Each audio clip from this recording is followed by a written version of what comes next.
Hi అండి, welcome to Uma's kitchens. ఈరోజు అయితే ఆఫ్టర్నూన్కి సంగతి చేస్తున్నాను. బియ్యం కడిగి పెట్టేసినాను, కొంచెం ఉప్పు వేసేసి. ఇప్పుడైతే కొడుగుడ్లు ఉడకబెట్టేస్తున్నాను. చూడండి, కొంచెం సాల్ట్ వేసేసి కొడుగుడ్డు పులుసు అయితే చేస్తాను సంగట్లకి. అందుకు ఇంకా కొడుగుడ్లు అయితే ఉడకబెట్టేసుకుంటున్నాను. కొంచెం ఉప్పు వేసేసి ఉడకబెట్టేస్తున్నాను. గుడ్లు అయితే 8 వేసినాను, అంటే నైట్కి కూడా ఉంటుందనేసి వేసినాను. మేము 5 మెంబర్స్ ఉన్నాం కదా, అందుకనేసి. రైస్ అయితే కూడా పెట్టేసినాను. స్టోర్ బియ్యం, ఇది స్టోర్ బియ్యం బాగా కడిగేసేసి సంగటికి అయితే మేము అన్నానికి అయితే మస్టర్ బియ్యం చేసుకుంటాము. సంగటికి మాత్రం స్టోర్ బియ్యము అది పెట్టేసినాను. ఇప్పుడే కోడిగుడ్లు పక్క పెట్టినాను. కోడిగుడ్డు పులుసులకి ఏమేమి కావాలో అన్నీ కట్ చేసి పెట్టేసినాను. ఏమేమి కావాలో చూపిస్తాను. ఇక్కడ ఒక ఎర్రగడ్డ కట్ చేసి పెట్టాను సన్నగా, పచ్చిమిర్చి, టమోటాలు, కరింపాకు. ఇంక ఇది వచ్చేసి టమోటా ప్యూరీ. దీంట్లో వచ్చి అల్లము, తెల్లగడ్డ 2 వేసి మిక్సీ పెట్టేసినాను. అంటే అల్లం పేస్ట్ లేకుండా దాంట్లోనే వేసేసినాను. గుడ్లు ఉడికితేనే వేసేది. కోడిగుడ్లు అయితే ఉడికిపోయినాయి, తీసి పక్కన పెట్టేస్తాను. అదే స్టవ్ పైన దబరా పెట్టేసేసి ఇంకొక దబరా అయితే పెట్టేసినాను. పెట్టేసి కొంచెం ఆయిల్ వేసుకుంటాను. ఆయిల్ వేడెక్కిన తర్వాత అయితే ఆవాలు వేస్తున్నాను. మీరు కోడిగుడ్డు పులుసులో ఆవాలు వేస్తారా వేరే కామెంట్ చేయండి. మేమైతే వేసుకుంటాం. ఇవి బాగా చిటపట్లాడిన తర్వాత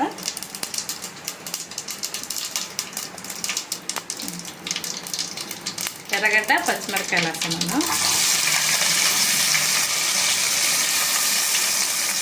నేను కరింపాకుని టమాటాలతో పాటు వేస్తాను. దీంట్లో వేస్తే వాసన స్మెల్ సరిగా రాదు, అందుకనేసి. అయితే బాగా పచ్చివాసన వేయ వరకు బాగా ఏం చేసుకోవాలి.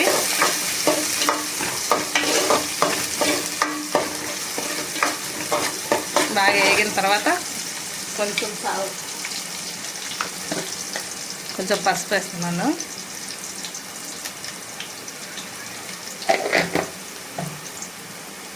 పసుపు వేసి బాగా కలగబెట్టుకోవాలి.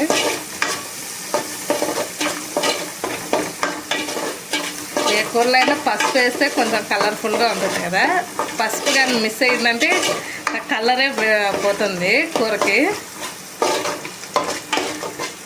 చూడండి, ఇదైతే బాగా ఎగిపోయినాయి. పచ్చిమిరపకాయలు, ఎర్రగడ్డలు, కరింపాకు, టమోటాలు అయితే వేస్తున్నాను.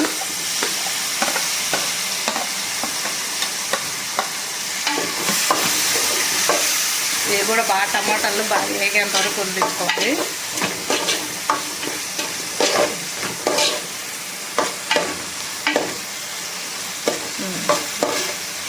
ఒక 5 మినిట్స్ మూత పెట్టేస్తే బాగా ఉడికిపోతుంది.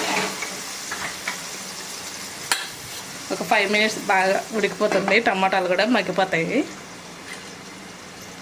టమాటా ప్యూరీ అయితే వేసేసినాను. ఇది బాగా ఉడకనియాలి. అంతా ఆయిల్ అంతా పైకి వచ్చేంత వరకు బాగా ఉడకనిచ్చేయాలి. నేను మూత పెట్టేస్తున్నాను ఒక 10 మినిట్స్. చూడండి, ఆయిల్ అయితే పైకి వచ్చేసింది కదా. ఇంకొచ్చి మిరప్పొడి, ధనియాల పొడి వేస్తున్నాను. అంటే మా టేస్ట్కి తగ్గట్టు వేస్తున్నాను. మీకు కావాల్సినంత వేసుకోండి మీరు కూడా. నేను కొంచెం ధనియాల పొడి ఎక్కువ వేస్తాను. మిరప్పొడి మాత్రం చాలా అంటే చాలా తక్కువ. మా పిల్లలు కారం అనేది తినదు. మళ్ళీ నేనైతే సాల్ట్ ముందే వేస్తున్నాను టమాటా ప్యూరీలో, అందుకు ఇంకొంచెం వేస్తాను. ఇప్పుడు బాగా కలబెట్టేసుకోవాలి.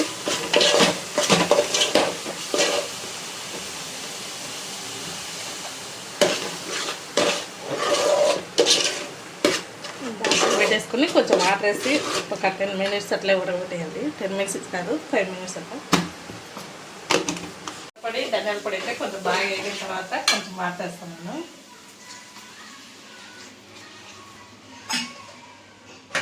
అంటే పులుసు కదా, అందుకని కొంచెం ఎక్కువగా వాటర్ వేస్తున్నాను. ఇంకా పోయాలి.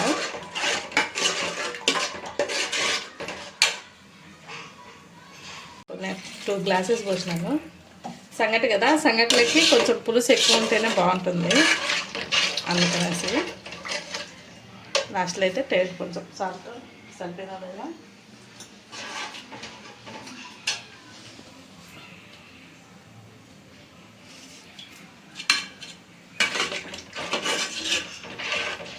అంటే కోడిగుడ్లు పచ్చి వేస్తే వాసన వస్తాయి కదా, అందుకనేసి నేనైతే పక్కన ఏం చేసి మొదట వేస్తున్నాను. కొంచెం అయితే ఆయిల్ వేసుకున్నాను, కొంచెం సాల్ట్, పసుపు వేసేసుకొని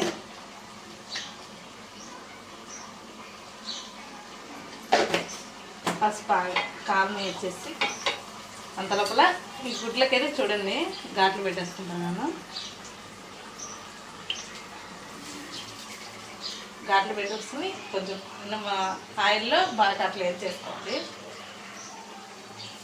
కొంతమంది అయితే అట్లానే వేసేస్తారు, అది కొంచెం నీసు వాసన లాగా ఉంటుంది, పిల్లలు సరిగ్గా తినరు కదా, అందుకని ఇలా చేసినామంటే అసలు బాగా టేస్ట్ కూడా సూపర్గా ఉంటుంది ఎగ్.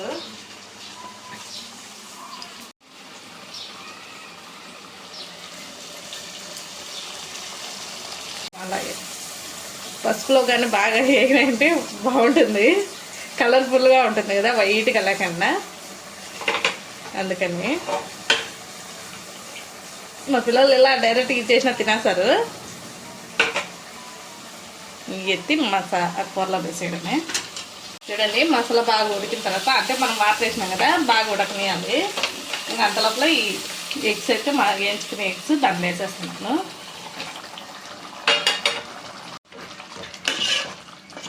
ఉడకనియాలి, మసాలాల్లో ఉడకనిచ్చేసి 5 minutes మూత పెట్టేసి పక్కన ఉడకనియాలి. అంతే అయిపోతుంది. చూడండి వేడి వేడి సంగటి చిన్న ముద్ద కోడిగుడ్డు పులుసు. ఇది మా పాపకి, అందుకే కొంచెం పులుసు తక్కువ వేస్తున్నాను. మా పెద్ద పాపకి అంత తిందు సగమే తింటారు మా పాప, ఈ సగం నేను తినాలి మళ్ళీ.